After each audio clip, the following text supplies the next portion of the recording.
Welcome to class. This is our second day of the week 4 class. We are still talking on soft skill, and for this class, we'll be looking at digital economy, introduction to digital economy. In our previous class, we talked about the introduction to digital entrepreneurship, and we understood it to be the online business transactions that can be carried out digitally. We're taught how to build ourselves as a brand and also how to keep proper records so that we can be able to reconcile our account to know whether we're actually doing well in our businesses or not.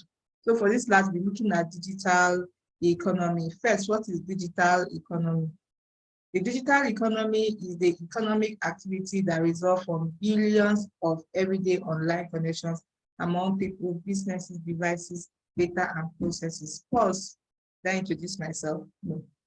I'm Engineer Faith Idu, your resource person for this special training, literacy training program organized by the Cybersafe Foundation. So we can continue now. So I said the digital economy is the economic activity that results from billions of everyday online connections among people, businesses, devices, data, and processes. The backbone of the digital economy is hyper-connectivity, which means growing interconnectedness of people, organizations, and machines that result from the internet and mobile technology. This is referred to as digital economy. Those economic activity, what are the economic activities? Activities that can yield profit, the buying and selling of products, of services that takes place, that result from the connection of, that takes place from billions of everyday online connections. Online meaning is digital, among people, businesses, between devices, data, processes. So when you're doing your buying and selling online, that's a part of the digital economy. Now, let's look at the importance of digital economy. Is it important? Digital economy is important, of course. It is very, very important, especially since the world is progressing to the digital age. So first here we have, it promotes the use of internet. If you think about it, most of your daily work can today be done on the internet.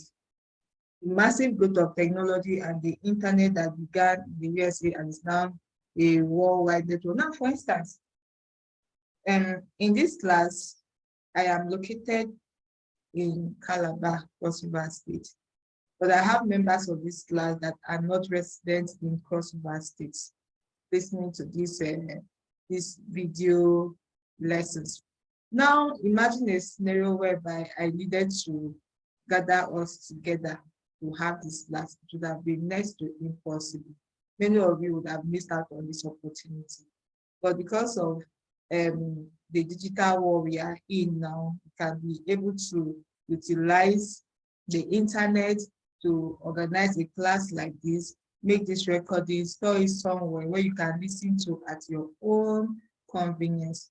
So this is what is meant by promoting the use of the internet. Now, if I am to attach monetary value to this, that means I would have been paying for my services. If I was to attach monetary value to this training, would have been paying for my services. And in that case, would have termed it digital economy. But even if there is no monetary value attached to it, the lessons learned from here is going to build you up tomorrow. Maybe tomorrow you can organize your own training session and also maybe ask for little tokens to help you put it together. Then it can become digital economy. So we say it promotes the use of internet. That digital economy promotes the use of the internet. And then there's also a rise in e-commerce. The digital economy has pushed the e-commerce sector into overdrive. not just direct selling, but buying, distribution, marketing, creating, selling have all become easier due to the digital economy. Today, I can just sit in my house and I'll be like, oh, I need to get this product. Where can I get it? Because if I go to the nearby market, physical market around me, I might not be able to get it. So I simply go online. I shop from Jumia a lot. I can go to Jumia, surf through what they have and see if they have what I need. And sometimes they just might have it. Sometimes they might even have it at discounted rate. So if they get what I want, I simply place and order, they do the delivery. Sometimes Jumia might not give me what I want to shop for.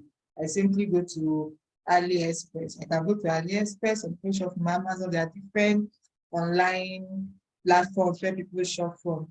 Just check through and then you see what you want and you place order for it and go through the processes of payment and confirmation, and your product is reviewed down to you. So this is what is meant by rise in e-commerce. All of this was not possible, or was more or less like in India, for instance, like 50 years ago, there was nothing like e-commerce, even up to 20 years ago. But the last 10 to 5 years have really, really shown us a rise in e-commerce. So this digital economy has put the e-commerce sector into overdrive. Like the load is carried is so high, it's so much. So it's not just direct selling or buying, but distribution, marketing. Some people market their products online, like, oh, I can offer these services. Let's say I'm how do we call it? A makeup artist. You get, I just do my makeup and advertise it online. Oh, and then people see it and they like it, they're attracted to it, and they contact me and I go and offer the services to them. So that's talking about marketing, advertisements. And then there's creating, there's selling. All of these have become easier due to the digital economy. Lower barriers to entry. In some market, aspect of the digital economy makes it easier for new firms to enter.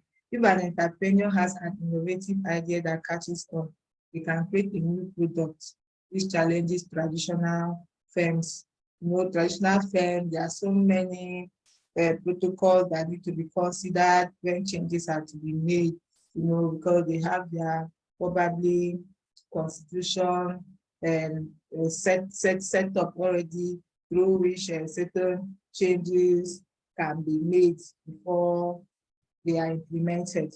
Now, for the digital economy, it's not so complex. You could just sit and decide, oh, this is the best way to go around this. This is a new innovative way in getting this thing done. So you just go through and implement it immediately while monitoring to see the outcome, whether it really suits or it really lived up to your expectation or not. The lower barriers to entry. And then it saves time. Before, if you needed office supply, you will have to make a journey into town and purchase. Now you can just make an order over the internet and it will arrive. It's true. And like now, for instance, Jumia, there's Jumia food. So where before you're hungry, you have to maybe drive out to the nearby restaurant or fast food place. Now, through the digital economy, you can just simply go to the Jumia app, surf through, make your selection, place your order, and they deliver it directly to you in less than no time. So it saves time actually. And these are some importance of the digital economy. Next, we'll be looking at characteristics of digital economy. What are the characteristic traits? What are the distinctive features of digital economy? Number one, we have digitize and track.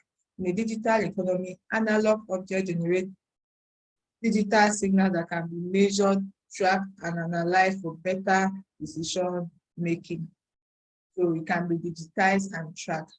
So that is always there to make reference to. For instance, all my online purchases since I started shopping from Jumia, if I want to go back and track them, I can easily do so. Now, I can't say the same for all the shopping I've done in the physical market. Most often, after the shopping, I don't even know where the list ends up somewhere. Maybe sometimes even get lost in the market also. Yeah, but for the online transactions, there are records kept for every transaction made. So that's what is meant by digitized and tracked. And then next year we have knowledge.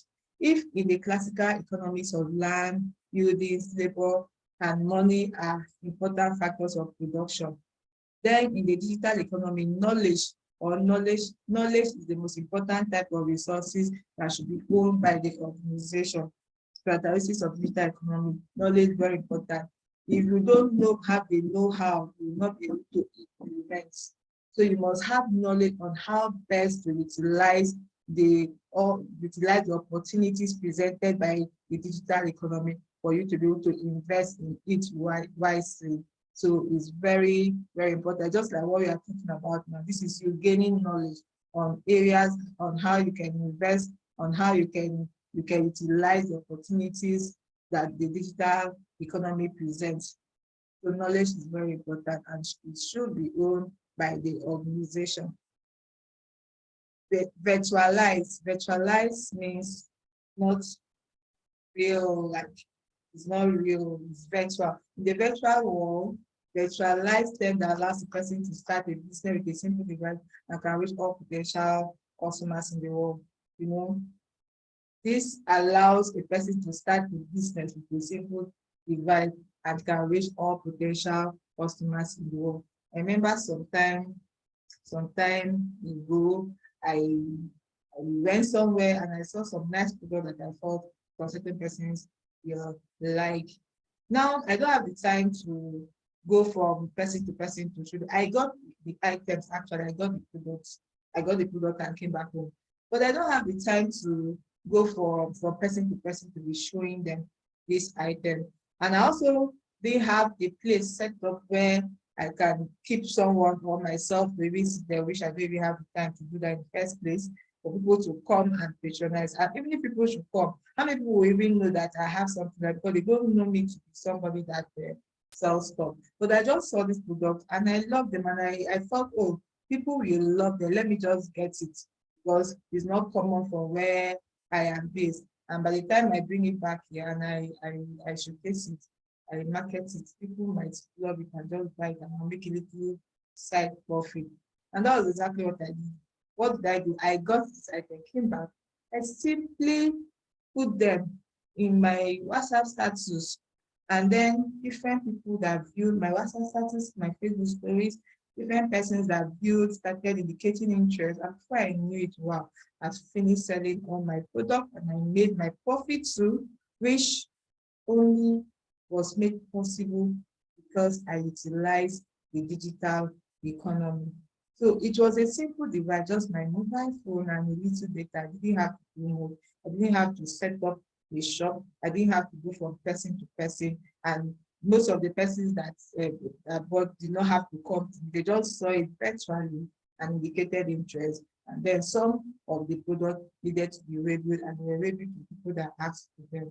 So that is what is meant by virtualized. Now, this intermediation, the free market allows the transaction between individuals without having to involve other parties. The free market allows the transaction between individuals without having to involve other parties.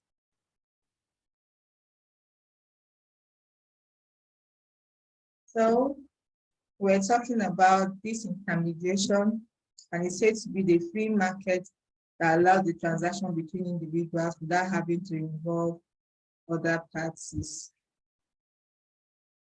You're free to research more on some of these subtopics mentioned here to get more detailed information and knowledge on them. We'll be looking at freelancing and remote work. Freelancing, remote work, freelancing, remote work.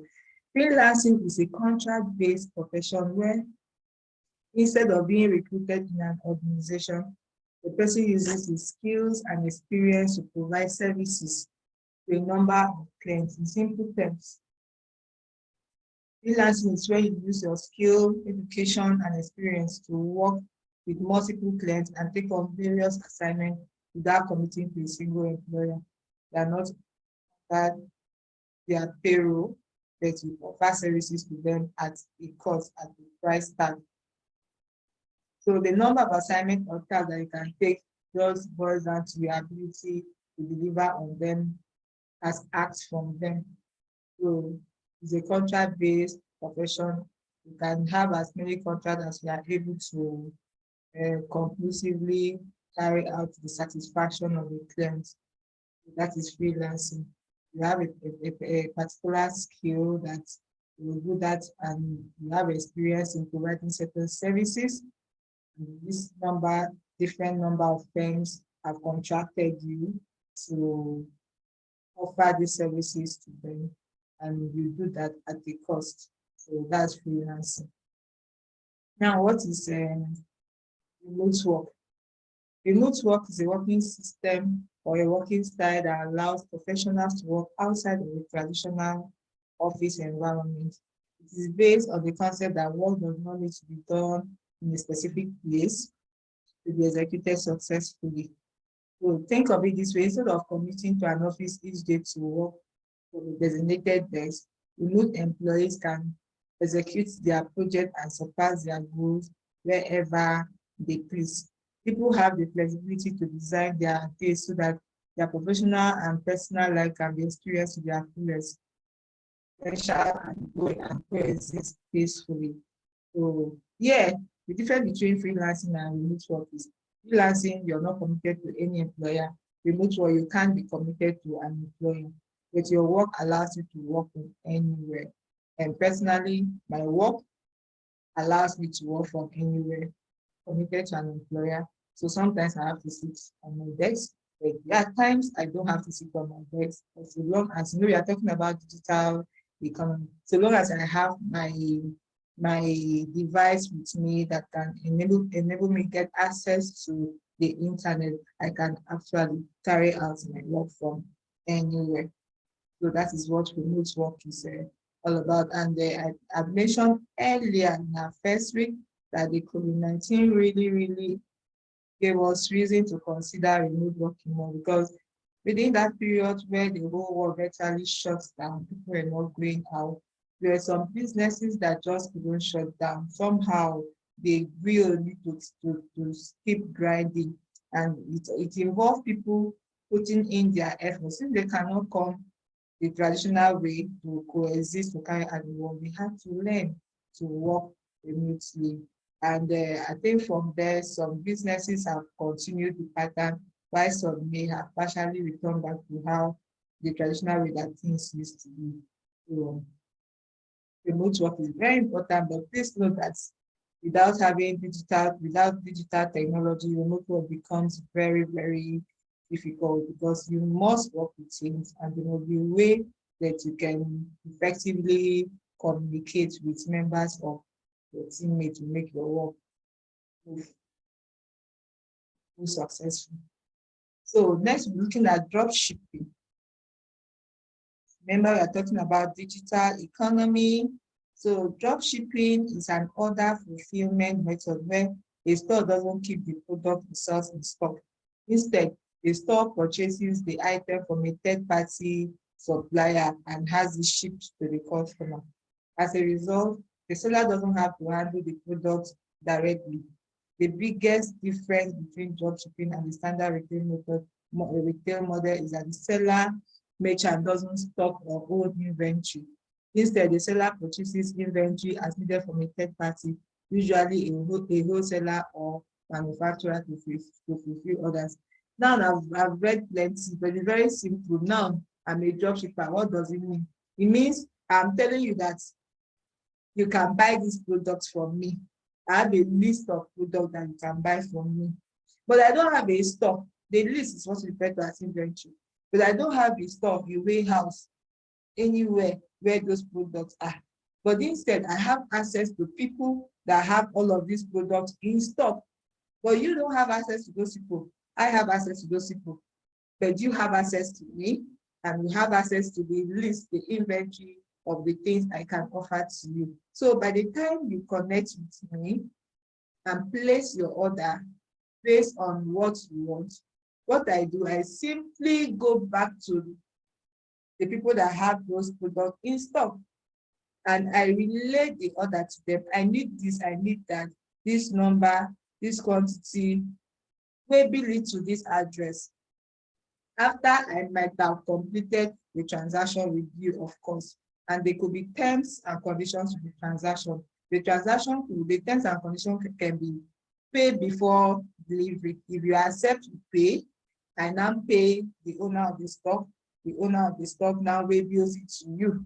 Or the transaction can be paid on delivery. It's an understanding. You understand? So if that is the understanding I have with you, that means I am taking the security of ensuring that the owner of the stock gets his money in the eventuality of any mishap. However, whatever happens, the stock owner must get his money. So in that case, I'm telling the stock owner, send the product and you will get your money. So however the stock owner will get the money, between me and the stock owner, I can just pay off the stock owner ahead and then wait for you to pay me, or the stock owner can wait for you to pay me before I pay the stock owner. It's all based on understanding. So that is what dropshipping is all about. It can be done on a smaller scale, it can be done on a larger scale. So that's dropshipping.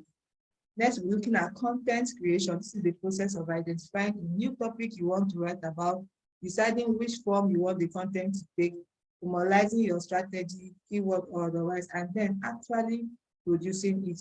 In addition, most content creation processes involve thorough rounds of edits with other stakeholders before content is ready for publishing. Look at what are people interested in these days? What is the novelty, the new thing that will make wave and all of that? You think about it and then you write on it. You know, and remember they say you have to decide the form that you want the content. Do you want it formal? Do you want it semi-formal? Who are the public? What's the characteristic trait of the public that you are hoping to access that your content? You have to write that your content, tailor it to suit the audience that will be having access to it. And of course, they say there must be tolerance of the processes involve tolerance of edit, because we talked about branding me earlier on. So your content that you're writing must carry your brand. So if your brand is not high up there and your content is sharply written, of course it will not get the desired effect. But if you have a good brand and then you are very thorough in your content creation, then of course you know that you will. So that's what content creation is all about. So this is where we come to the end of our class in digital technology. I hope we have learned a thing or two and we are ready to apply them in our day-to-day life to add value to us. So remember, the whole purpose of this training is to add value to you as a young female lady out there to utilize any of the knowledge gained here to add value to your person, to add value to what you do, to go in your professional life, to go in business life. This is the main aim of this online training. Thank you for staying with me to the end of this class. I hope you enjoyed the class. See you in the next class.